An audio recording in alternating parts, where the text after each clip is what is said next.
Hey, welcome to this week's Steam Culture. It's the 5th of July, so most of us are probably watching some great firework displays yesterday. But we found something neat in a Google search, and it was called the electric steam fireworks concept. It was back some time. It was an article from Popular Mechanics, and the theory was that if we hooked up a portable steam boiler and generated a large plume of steam and put some lights behind it, it would be just as good as fireworks. Well, we didn't find much on that, probably because it didn't go anywhere. People want the fireworks, which I get.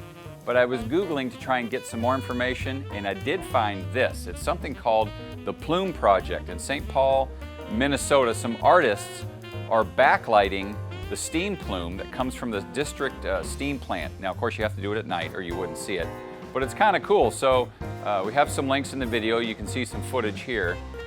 Where they take music and different colored LED lights and they backlight the steam plume, which I think is a pretty cool idea. So steam is art. I feel like I should have a little French mustache when I say that. Now they also have another project in the works where they will actually shoot holographic images onto that steam plume. That's the delivery driver, ignore him. Focus on me. So maybe you didn't know about the Plume Project, but you do now because you watch Steam Culture. So go out and Google it. While you're there, look for us and the content that we have for you. Shut up!